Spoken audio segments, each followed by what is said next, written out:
Welcome to the first edition of Rick's Conspiracy Corner, where each month we're going to tackle a different subject that's health and food related that has a bit of controversy to it. Today we're going to tackle a really big one that's probably going to have some controversy and may get some of you to go away. And if you do, that's fine, and that's on you. I'm okay with it. Because we're going to talk about 4 little words that will make some people's blood boil because they're listening to it from a lens that isn't going to be helpful in this conversation. And that's because of our political landscape. And no, this is not a political show, and we're not going to be political, but I'm going to use these 4 words because I think they're really, really important to take at their meaning. Okay? So what I need you to try to do as we go into this is let loose of all your preconceived notions about the words I'm going to use here and think about what they really mean and what they can mean for you and your family. Okay? And if it just doesn't work, that's okay. I've been told that if you don't piss off at least 20% of your audience, you're not saying anything worth saying. So here goes. Oh, and by the way, I never read the negative comments, so it really doesn't matter. Vent away. What are the 4 words? I know my videographer is watching this right now. It's probably on the end of the seat like, what the hell is he going to say now? But that's okay. Here we go. The 4 words are make America healthy again. I don't care if you like the direction that is happening with what the government is doing on that, but we really need to do something about the state of our country right now. If you look, 1980 was just, a couple days ago? And it's what it seems like to me, right? In 1980, 15% of our country was obese. Today, it's over 40% of the country that is obese. And when you look at obese and overweight, we're closing in on 90%. Now, how many billions of dollars are spent on treadmills and ellipticals and barbell sets and Pilates classes and yoga classes and gym memberships and all these things that people are running and buying billions of dollars worth of sports equipment. And yet we're to the point where our country is more is more than half unhealthy in its weight than is healthy. We're just, 50 years ago, 55 years ago? We were only at 15%. Childhood obesity rates have tripled since the 1980s. Now, if you're not concerned about yourself, that's cool. You're like, oh, I've lived my life. It's all good. I'm comfortable with where I'm at. But think about our kids. If this is a trend that continues, then we're in serious, serious trouble. Right now, most kids can't hit the basic standards to serve in the military. Is that a good thing? I don't think so. And so we have to really start taking a look at what are some of the causes for this. And then we have to do something that's really hard for a lot of us. And that's, we have to change behaviors, right? We have to start taking a look at our food. We have to take a look at our water. One of the things that most people don't really want to talk about or think is important, and is probably one of the most crucial things, we have to start looking at our sleep.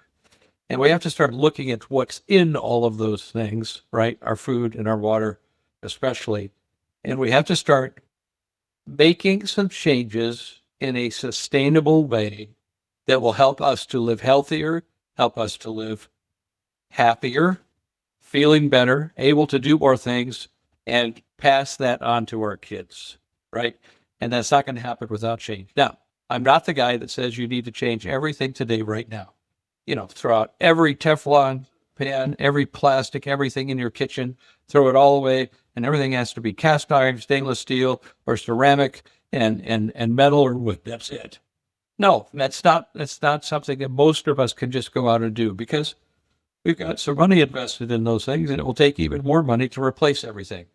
But can you get to the point where you go out and get one of those items and change that out?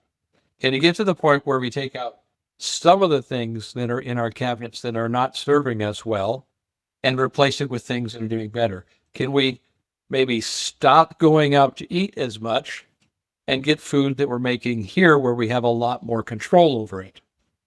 Okay. So I think like like I try to approach meal prep, it's all about balance, right? You can't change everything and make everything perfect overnight. The person who says, I never eat any sugar, well, first of all, I bet if we really looked and you really looked at everything that they're eating, they're getting some sugar in because manufacturers use multiple different words to describe sugar. And they get away with that because we don't know what they're doing to get around the guidelines that they're supposed to be following. We have to realize that nobody out there, no food manufacturer, no drug manufacturer, no government agency is totally looking out for us.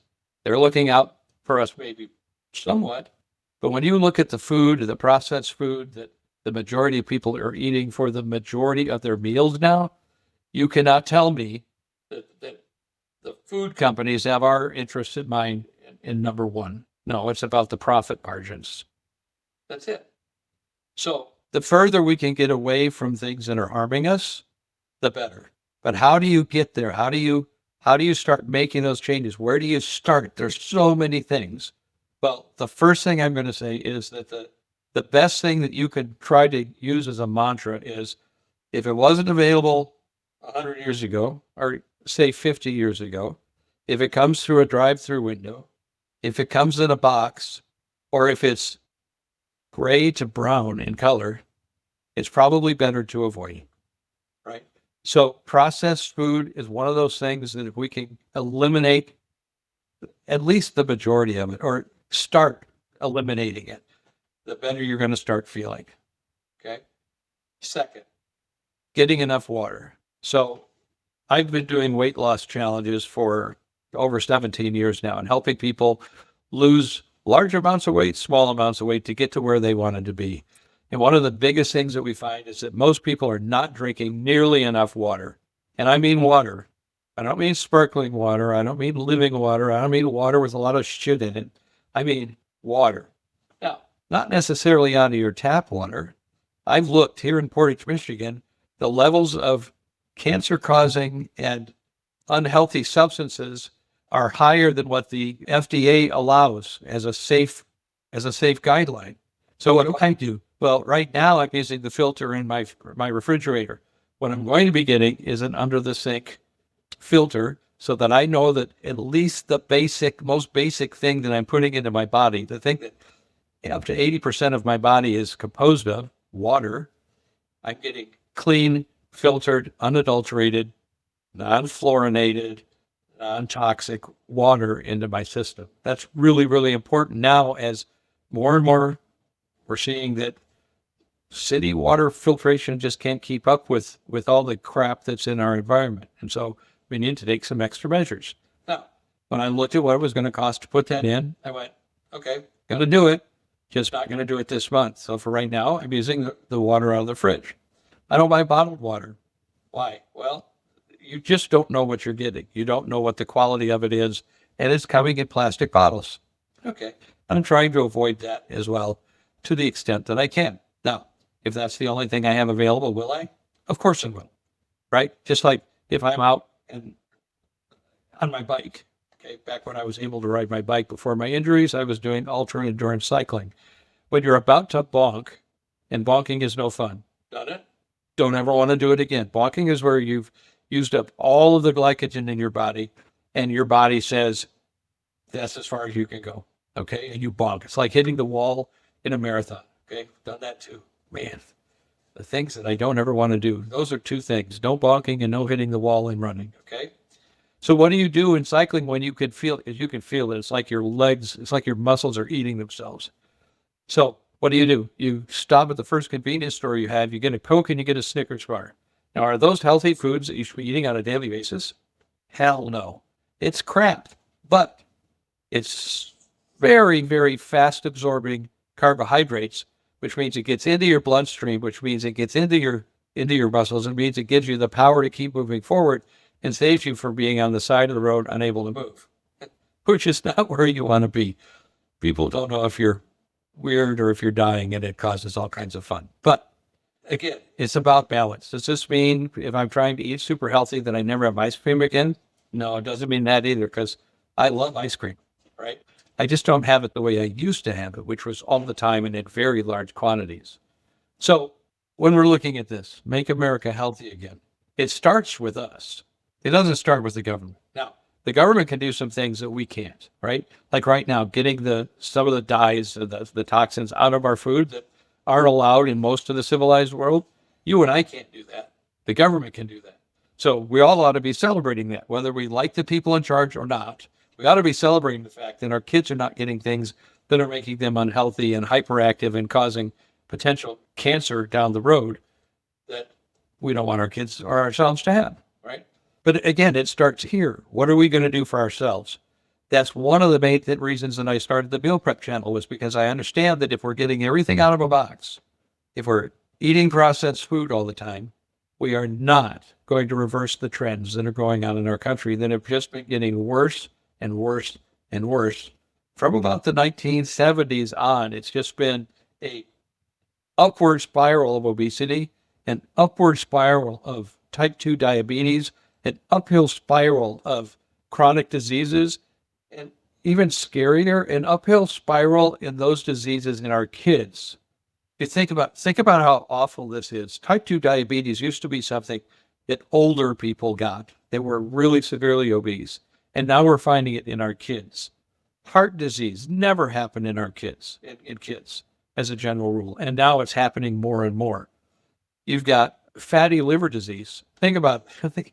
Fatty liver disease was something that only happened to elderly alcoholics or people, maybe not as elderly, that were really slamming back the drinks. And now we've got kids who are getting fatty liver disease. Well, they're not out drinking, a fifth of vodka every night. It's from our food supply. It's from the things that we're taking in that are causing these problems. And the only people who can change that for us is us. So for some people, it's controversial because Make America Healthy Again is a slogan used by the current administration. For smart people, yeah, I'll just say it that way because sometimes I don't have a filter and I don't want one right now. For smart people, it's something we're going to take on without the political ideology behind it, perhaps, but we're going to take on so that we can start making America healthy again in our own bodies, in the bodies of our families, and then our extended families, and hopefully that we could spread things that way. One of the things that you could do to help make America healthy again is invite them to come to our school meal prep channel and join and be part of our community at school.com/meal prep. Why? Because if more of us started eating food closer to the way it comes off the bush, off the tree, off the plant, or out of the ground, we would turn our health around. And that's when I got off track. That happens sometimes. It'll probably happen a lot in the conspiracy corner because this is a little more unscripted. But I was saying the things to avoid. If it wasn't around 50 years ago, if it comes through a drive-through window, if it comes from a box or is gray or whatever, yes, you want to avoid those and you want to go towards those things that are close to the way it comes off the tree, the plant, the bush, or the out of the ground, or off the animal. What's better, bacon, ham, or a cut of meat that hasn't been processed without the nitrates and the nitrites and all the stuff that's happened to it, right? So it encompasses all the fruits, vegetables, fruits, everything. The closer you can get to the way it was originally and the way it comes naturally, the better it's going to be. So if you're pissed off and you left, I'm sorry. I hope you find a way to be healthy as well, because I don't harbor ill will. I'll just feel sorry for you. But for those of you who are still here, it's time to make America healthy again, starting with us, and then spreading the word, getting more people. Let's start by making our meals more at home, the way it used to be, right? Making them healthier, making them out of better ingredients, making them with less bad ingredients, and you will not believe the difference in the way you feel. It's like we used to say when people would get on the programs that we had for our weight loss. They would always tell us within the first week they just felt great. Well, that's because you don't know how bad you feel until you start feeling good. So If you're not feeling really great, well, let's change that. And let's all do our part, starting with ourselves, to make America healthy again.